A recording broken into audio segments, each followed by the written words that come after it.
a ver si tenemos algunas preguntas, algunos comentarios y compartir un ratito la conversación.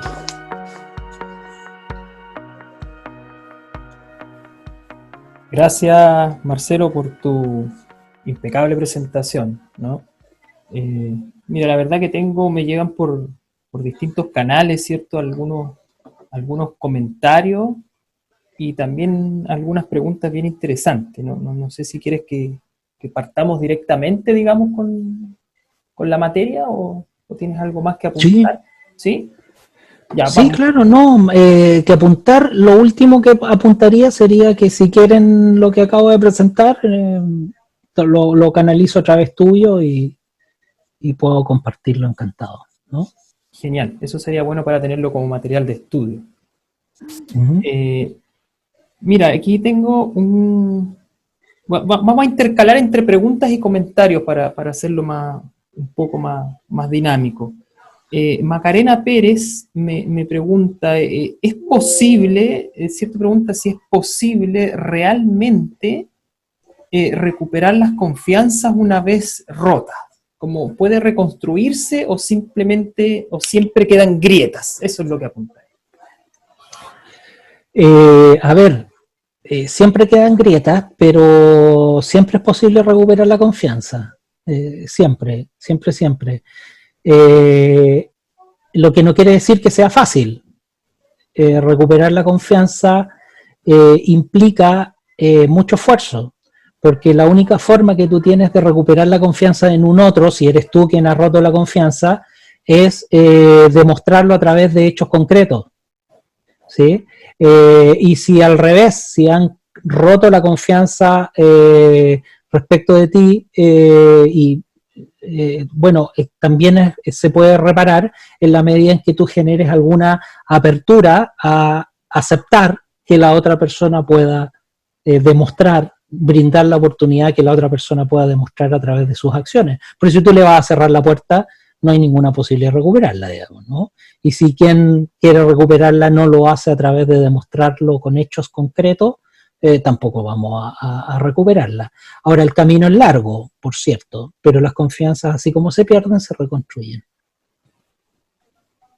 Perfecto. Mira, ella misma nos hace un comentario, ¿no? Que a propósito, no sé si de la misma pregunta o algo, pero nos apunta algo que de tu presentación que dice como que hay un cambio de la máxima, ¿no? Como que esto le hizo ruido del paradigma o de la cosmovisión, cuando tú apuntaste algo sobre que no estamos trabajando desde casa, estamos como en casa durante una crisis o una pandemia tratando de trabajar, digamos, como que eso le caló bastante. Dice que nuestras funciones laborales están invadiendo nuestro espacio en el hogar y no lo contrario. Eso nos apunta ella como comentario. No sé si coincide. Sí, yo, yo estoy absolutamente de acuerdo con su comentario, ¿eh? Y le voy a comentar algo, le voy a confesar algo a Macarena, ¿sí?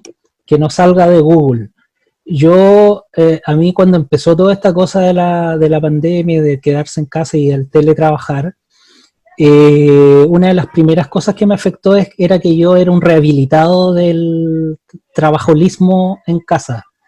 Entonces yo había logrado, después de hartos años, digamos, más o menos 5 años, había logrado desterrar el hábito de llegar a casa y trabajar en casa. Entonces para mí llegar a casa era desconectarme absolutamente del trabajo, digamos, ¿no? Volver a vivir esa experiencia para mí es un poco como la vivencia del adicto, ¿no? Que el alcohólico o el drogadicto que sabe que se tiene que reconocer adicto y para ser muy consciente que no debe volver a probar, porque apenas prueba vuelve a engancharse. Entonces para mí fue un poquito la vivencia traumática de eso, ¿no? Absolutamente. Ahora, uno es parte del aprendizaje, digamos, efectivamente invade los espacios, depende de cómo también uno vaya poniendo límites y cuidando los espacios que uno protege y quiere y ama y quiere respetar y cuidar, digamos, ¿no? Es fácil vulnerarlo porque por definición tu familia te ama y una cualidad curiosa del amor es que es la aceptación incondicional. Entonces, curiosamente, quienes más soportan y aguantan cualquier transgresión de la norma de los espacios son tus seres queridos, porque son los que te aman. Y nosotros nos aprovechamos a veces un poquito de eso, digamos, ¿no? Entonces, quizás hacernos conscientes y quizás nuestras familias nos ayuden en eso, recordándonos que hay espacios que les pertenecen y que necesitan y que necesitan ocupar, digamos, ¿no? Así que no, absolutamente de acuerdo. Ahora, ¿cómo lo resignificamos? Porque además necesitamos construir el espacio, digamos, ¿no? En el caso de quienes teletrabajamos, ¿no? Y en mi caso, sobre todo, como adicto al trabajo, ¿no? Claro, me resultó muy fácil volver, comillas, a la droga de trabajar en casa hasta altas horas, digamos, ¿no? Porque además me entretiene y disfruto mucho lo que hago. Muy interesante, muy importante lo que dice a propósito de esta como dices tú, como reconstrucción, ¿no? De una materia que está en desarrollo, digamos. O sea, esto como tú bien exponías, viene para quedarse, entonces no es una cosa solo contingente, así que es materia todavía en desarrollo. Mira, don Gonzalo Becerra también nos aporta con una pregunta y un comentario. Vamos a partir por el comentario para ir desglosando y después te hago la pregunta. Él nos dice: el éxito de tu equipo no debe ser medido de la misma manera que cuando las cosas eran normales. Ah, claro, él citó una parte de tu lámina, digamos, que decía esto, ¿no? Y su comentario es esto respecto de las expectativas, dice, las cuales deberán ajustarse a la curva de lo posible, tanto a nivel corporativo como a nivel personal. Así ¿Qué le es. podríamos decir de su comentario? Bueno, le puedo decir que tiene toda la razón don Gonzalo. Yo le agregaría nada más que a don Gonzalo que no obstante las expectativas deben, estoy pensándolo en contexto empresa, no obstante las expectativas deben ser realistas, es importante que también sean desafiantes, ¿sí? Que nos desafíen a ir un poquito más allá, digamos, ¿no? Porque a veces podríamos confundir el realismo con la conformidad. Y yo creo que quienes vivimos la experiencia de la organización sabemos que nuestra misión como buenos y buenas trabajadores y trabajadoras es ir un poco más allá y superar la expectativa de quien me está, comillas, solicitando la ayuda, digamos, ¿no? O el apoyo, o por último, porque me corresponde, porque me han contratado para eso, digamos, ¿no? Sí, yo le agregaría eso nomás, que está bien, hay que ser realista, pero también hay que ser desafiante. Y en eso, para poder hacerlo, necesito conocer muy bien a mi equipo, necesito apoyar mucho a mi equipo, porque mi tarea como líder, don Gonzalo parece que es un líder de organización, es que a mi gente le vaya bien, porque si a mi gente le va bien, a mí me va bien. Entonces yo estoy dedicado a ayudar a que a mi gente le vaya bien, y para eso necesito estar atento a si comprendió bien el objetivo, si necesita apoyo, más claridad con alguna condición, si necesita que reajustemos algunas cosas. Entonces necesita que estemos en una conversación permanente, ¿no? Esa es mi misión como líder en una organización, y yo diría en cualquier organización, ¿no? Perfecto, mira, la pregunta de don Gonzalo nos remite, me parece, que a tu primera parte de la presentación, cuando hablábamos de esto, hablaste tú de la imaginación, ¿no? De como despejar esto de la imaginación y lo real. Él nos lleva hasta allá. Dice, desde la visión de la neurociencia, él cita, ¿cuál sería el umbral entre lo imaginable y lo realizable? Bajo el entendido de que lo imaginativo, dice, no tiene más límites que los de cada cual, en el fondo. Ya. Sí, a ver, bonita pregunta. A ver, te la respondo con una frase que me decía mi padre cuando yo era niño, ¿no? Y él citaba a un escritor,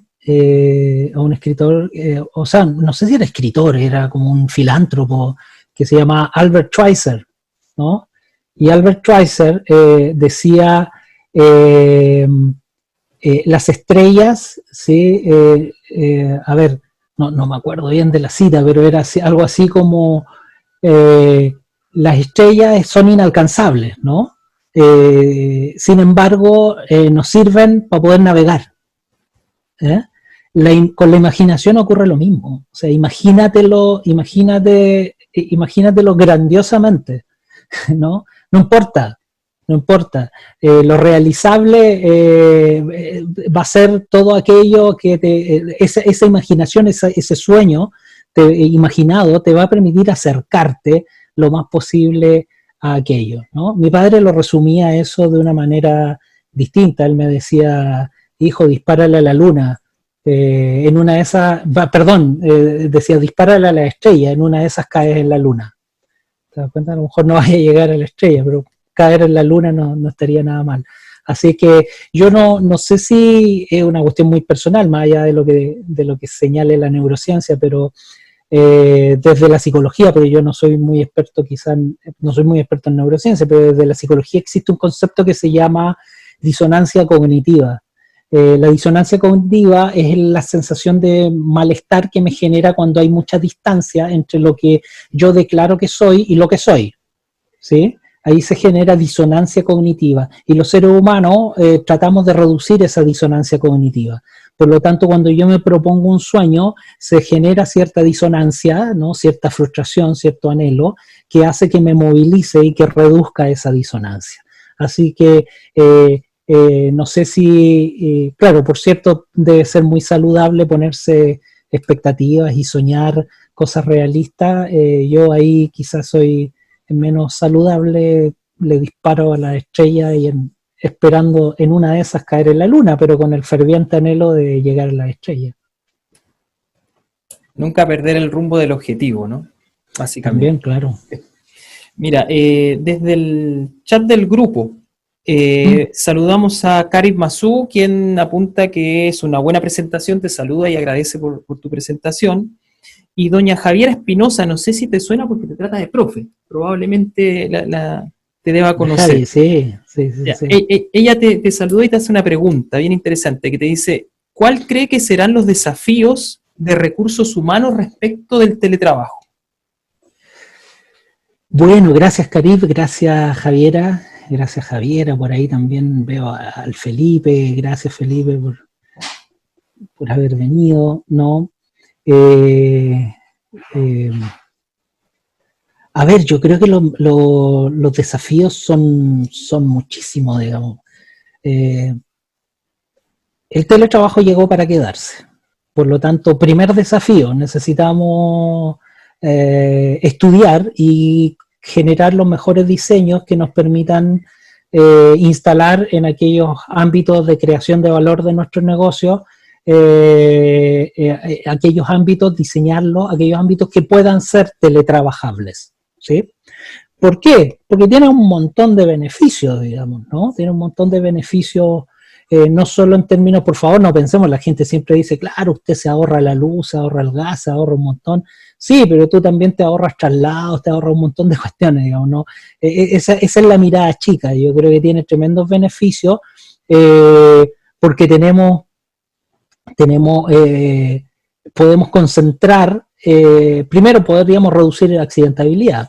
Claro, ciertamente en la casa también puede ocurrir accidentabilidad, digamos, también podemos accidentarnos en la casa, pero es menos probable. Pero bueno, no quiero irme a la casuística. Desafío, evaluar qué áreas son teletrabajables, qué condiciones son en las cuales debo invertir para aquello, digamos, ¿no? Recursos humanos y teletrabajo, capacitación online. Eso ya existía. En nuestro mundo de recursos humanos no nos pilla tan atrasados respecto de lo que es subirnos al tema del teletrabajo. Ya la capacitación online existía hace muchos años. Ya hay muchas compañías que tienen capacitación en los dispositivos, digamos, ¿no? En los dispositivos. Así es que hay un gran desafío ahí a potenciar lo que es la capacitación a distancia. Las definiciones de cargo, los cargos críticos, un tema importante, la gestión del conocimiento, ¿no? El teletrabajo nos brinda la posibilidad de poder gestionar de manera mejor los conocimientos críticos de nuestras organizaciones. Algo a lo que apunta, veo ahí Felipe, que también es muy importante desde recursos humanos. ¿Qué ámbitos son posibles? ¿Qué ámbitos de lo operativo es posible transferirlos a la opción de teletrabajo? Te cuento una experiencia cortita y quizá ahí de pasada le respondo también, le respondo a Felipe.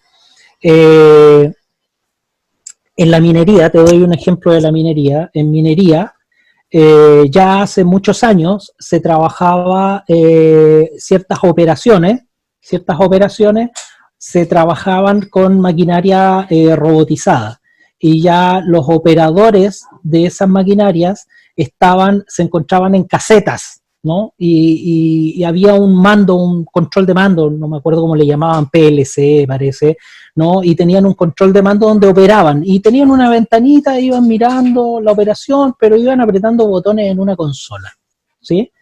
Eh, Eso hoy, a propósito del teletrabajo, ¿sí? Y ya hay varias compañías que operan así, esos mismos operadores de ese nivel, digamos, de controladores de panel, pero que están ahí mirando, auditando ciertos aspectos operativos, lo hacen desde sus casas o lo hacen, hay una compañía que tiene sus oficinas acá allá en Santiago, ¿no?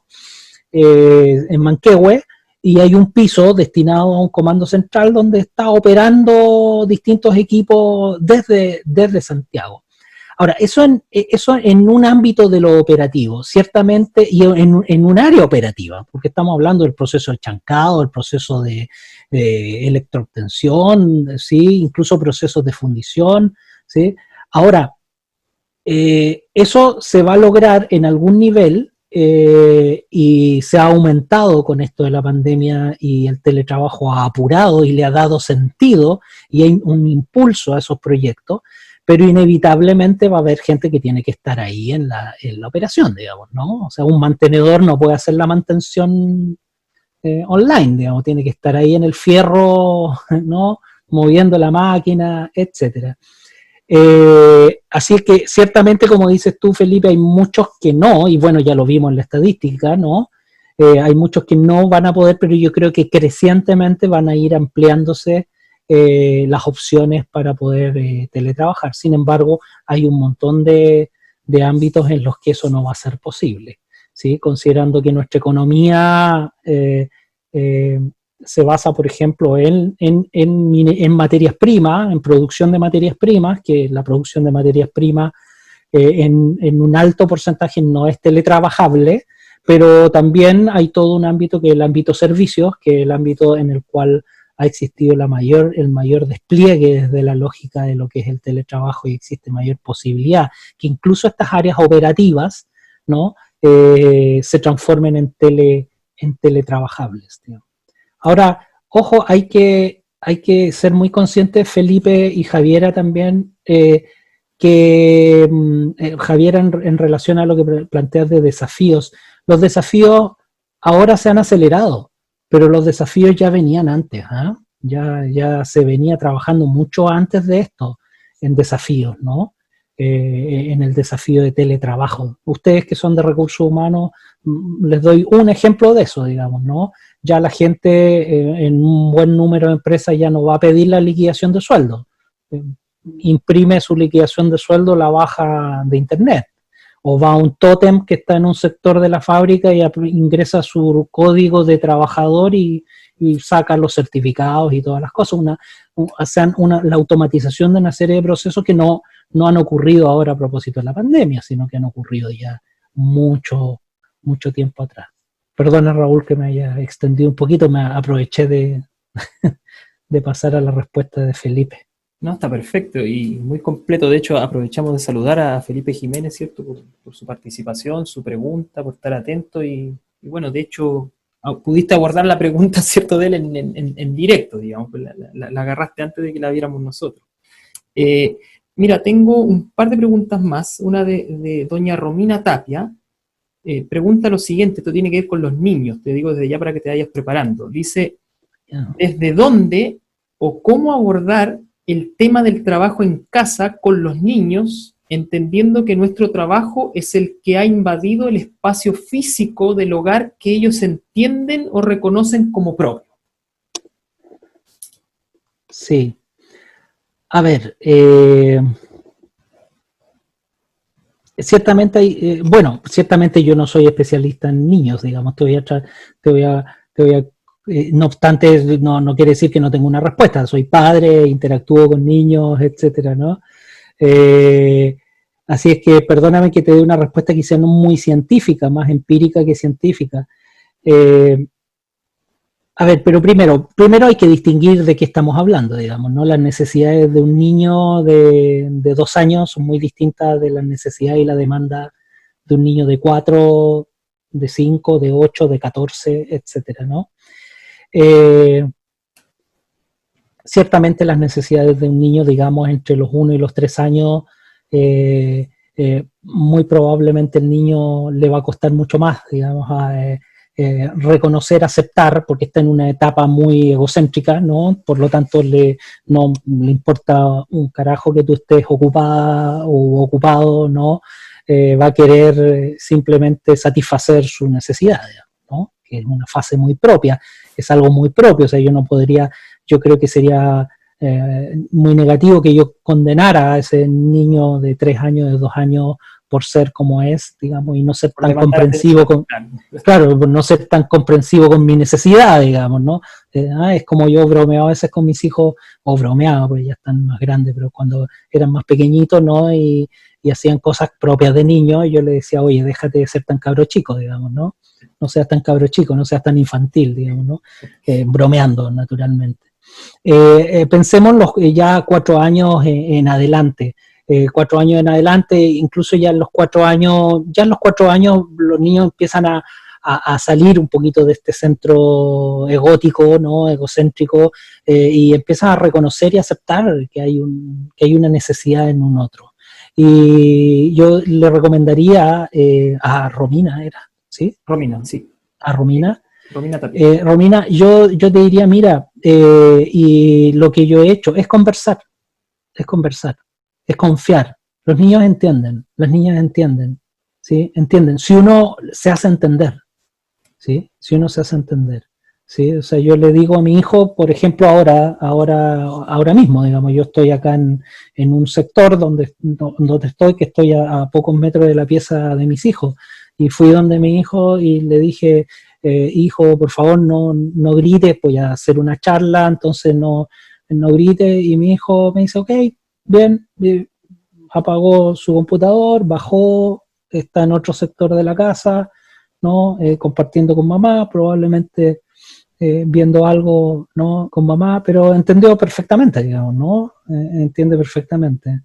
No, a lo mejor a un niño más pequeño, de 5 años, lo va a entender perfectamente, le va a durar menos, y ahí tendremos que entonces hacer los calibres, porque claro, al niño de 5 años yo le voy a decir, hijo, estoy trabajando, me puedes dejar un ratito, mira, diseñemos también tu capacidad de crear algo, ¿no? Que diseñemos algo, puedes hacer un dibujo, puedes hacer esto, con plena conciencia de que vas a ganar 10, 15 minutos, digamos, ¿no?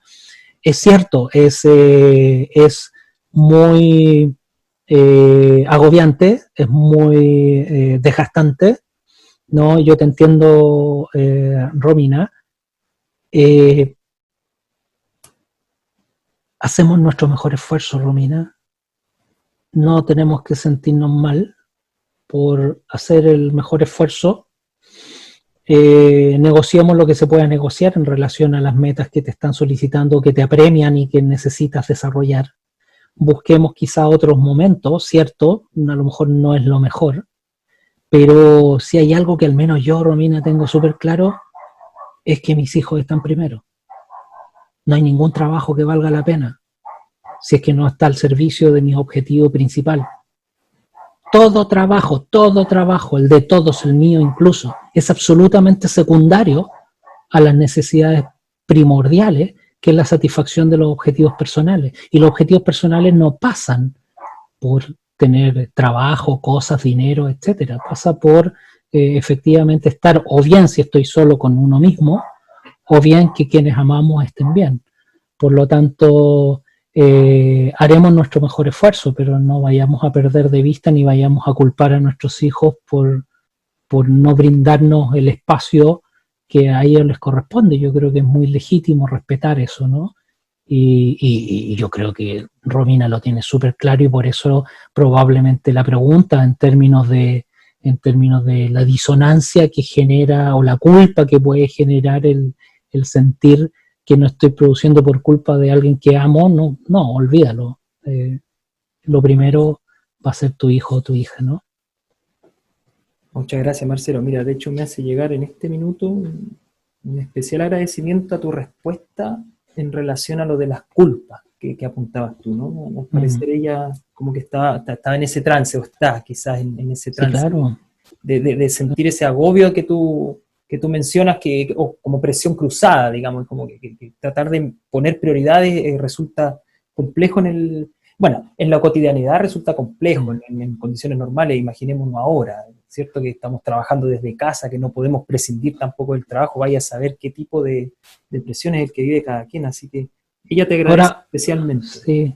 Ahora, gracias a ella por su pregunta, pero ojo también que eso es muy importante, no solo respecto a los hijos, pongámoslo respecto de todo ser amado que está contigo, y vives solo o vives sola con ese ser amado que eres tú, digamos, porque estoy seguro que nadie te va a querer tanto como te quieres tú, si es que estás solo o sola, ¿no? Pero no perdamos de vista eso, ¿no?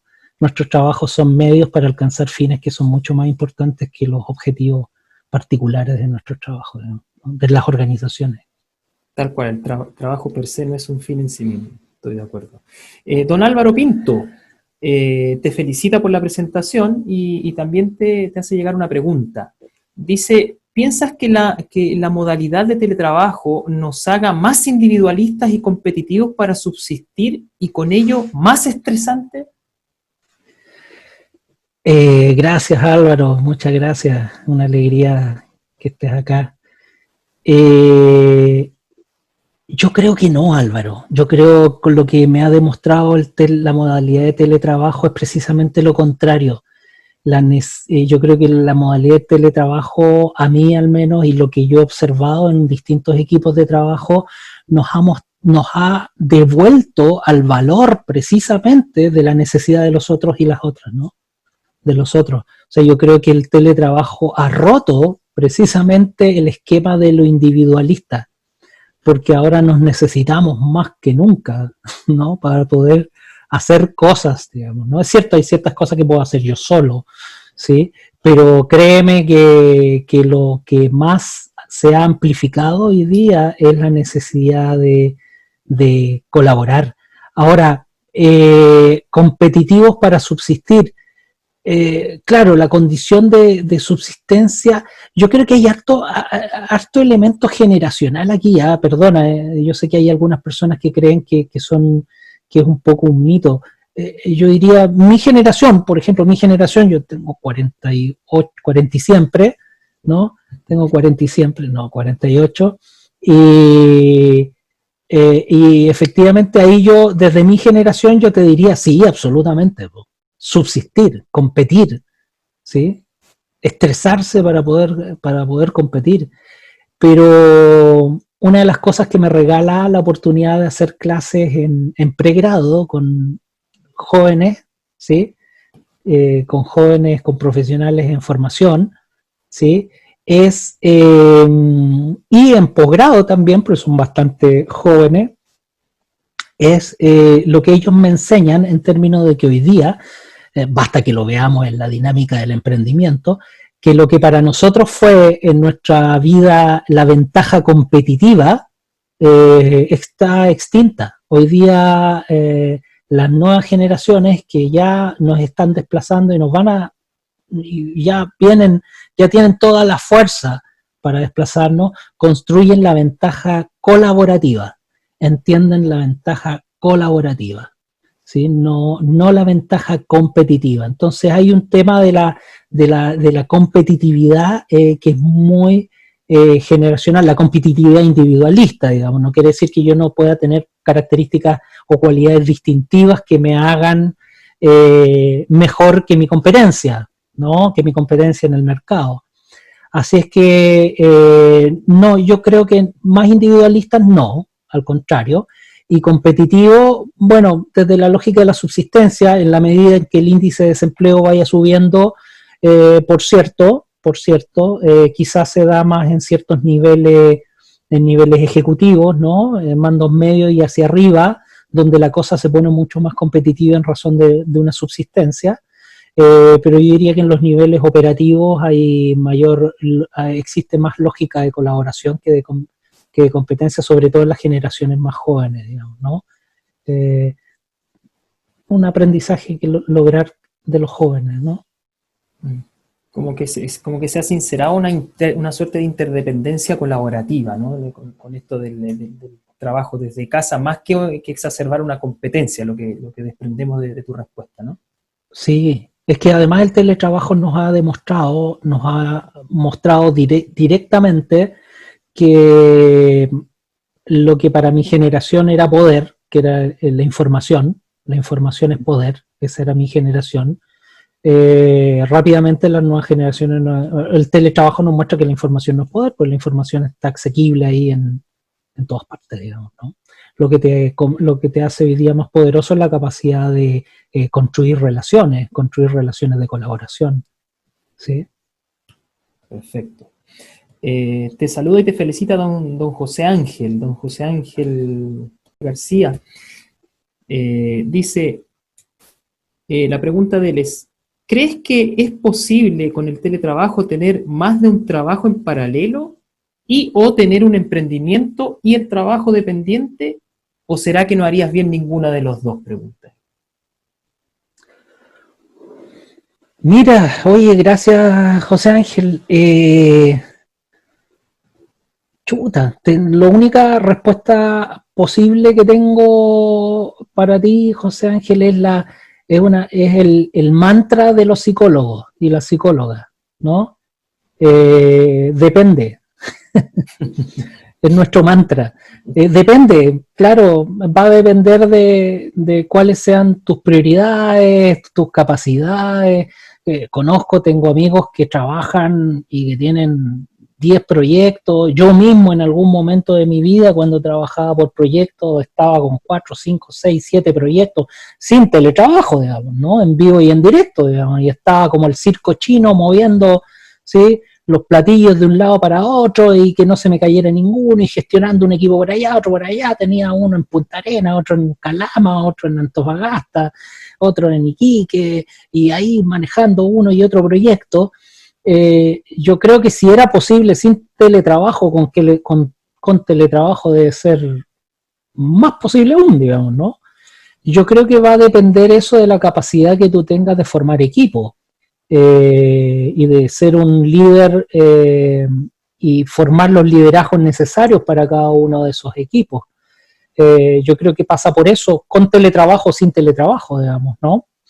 Y va a depender mucho de, no sé, quizás de las etapas de vida. O sea, si me dices a mí, hoy, claro, es cierto, yo estoy en varias actividades en simultáneo, pero debo ser bien sincero contigo bien franco, que ya no me da el cuero a andar haciendo así, jugando el circo chino, digamos, ¿no? Eso es muy relativo, va a depender mucho de los objetivos personales, de los anhelos, los deseos, las capacidades. Eh, sí, y ahora si tuviera que reducirlo, como te digo, José Ángel, a cosas que lo hacen posible, yo creo que depende, desde mi visión, en lo que a mí me ha correspondido, la capacidad que tienes de formar equipo. O sea, si yo he podido manejar distintos platillos en algún momento de mi vida, es porque he sido capaz de construir buenos equipos que logran capacidades de desempeños autónomos rápidamente. Eso no es fácil, digamos, es bonito decirlo, pero es harta pega. Una pega fundamental es asegurarte que a tu gente le vaya bien, porque si a tu gente le va bien, a ti te va bien. Gracias, Marcelo. Mira, fíjate que es muy interesante y agradecemos la pregunta de don José Ángel García. porque además de interesante, es atingente, porque a propósito de la incertidumbre de qué rumbo tomará el mercado laboral, ¿cierto? Hay mucha incertidumbre en la gente y tal vez hay gente que antes efectivamente no se atrevía o no se planteaba esto de emprender y tal vez ahora sí lo está considerando más que como una oportunidad, como lo veíamos antes, ya casi como una necesidad en algunos casos. ¿Te fijas? Entonces, a mí me parece tanto la pregunta como la respuesta muy, muy interesante. Tengo una última pregunta para ti, de don Pablo Maidana. Fíjate que él vuelve otra vez a la imaginación y pregunta derechamente, ¿puede controlarse la imaginación? Y después hace como una contrapregunta sobre lo mismo. Dice, ante estados emocionales alterados, ¿es posible dominar los pensamientos o estos surgen de manera espontánea? Pregunta. Y dice, si es así, o sea, si surgen de manera espontánea, ¿pueden modelarse de alguna forma? Don Pablo Maidana. Ya, gracias. A ver, Preguntón, sí, son varias, pero está bien, está bien, está bien, está bien. Vamos rápido con cada una. Sobre el tema de la imaginación, bueno, sí, pues efectivamente se puede, uno puede, perdón, ¿cómo era? Controlar la si imaginación. puede controlarse la imaginación, claro. Sí, claro, absolutamente, digamos, ¿no? Absolutamente. Lo hacemos todo el tiempo. Lo hacemos todo el tiempo vamos imaginándonos cosas y podemos imaginar unas u otras y elegimos entre unas u otras. Me acordé a propósito de eso de la imaginación cuando era niño. Cuando era niño me venía a La Serena, a la casa de mi abuelo. Y acá en La Serena, como en muchos pueblos, existía la tradición de que los fines de semana tocaba el orfeón militar, digamos, en la plaza pública, en este caso en la Plaza de La Serena, y se ponía el orfeón a tocar. Y con mis amigos nos poníamos, tratábamos de nos subíamos a los árboles para quedar frente a la gente que tocaba los vientos, ¿no? Y sacábamos limones y empezábamos a chupar limones, ¿no? Y chupábamos limones, ¿no? Y eso generaba, y nuestro juego era lograr que la gente que tocaba los vientos desafinara, ¿no? Y desafinaban porque, claro, nosotros chupábamos limones y imagínate el poder que tenía el simple hecho de representar el estar chupando un limón que hacía que el músico salivara, ¿te das cuenta? O sea, podemos no solo cambiar nuestra imaginación, sino que también hacer que los otros imaginen otras cosas, digamos, ¿no? Así que así de poderoso el juego de la imaginación. Bueno, en nuestras vidas, perdona, con esto cierro ese punto, pero en nuestras vidas la gente imagina lo que somos, digamos, y lo hacemos creer lo que nosotros queremos que imaginen de nosotros, ¿sí? Y eso lo sabemos cada uno de nosotros, qué es lo que mostramos para que los demás imaginen, digamos, ¿no? Lo hacemos todos los días, así que es muy poderoso. Y lo otro, perdona, decía, ante estados emocionales alterados. ¿Es sí. posible dominarlo? Como que iba para allá. Ya, mira, sobre eso, bien cortito, las emociones no se controlan. O sea, no se controla la emoción, digamos, ¿no? La emoción, el pensamiento, el estado alterado va a generar esos pensamientos, ¿sí? Si tú llegas y don Pablo llega a su casa y encuentra a su pareja siéndole infiel, no existe un mecanismo que le permita a don Pablo decir, oh no, ahora controlo mis pensamientos y no, voy a disfrutar de la alegría de ver la infidelidad. No, o sea, te vaya a enrabiar, vas a querer actuar, vas a tener pensamientos, ideas, etcétera. Eso no lo vas a poder controlar. Lo único que vas a poder controlar son tus conductas. Es tu conducta frente a la emoción. Ahora, que Pablo podría decirme, bueno, entonces, ¿qué hago? Bueno, lo primero es reconocer la emoción, pues. ¿Sí?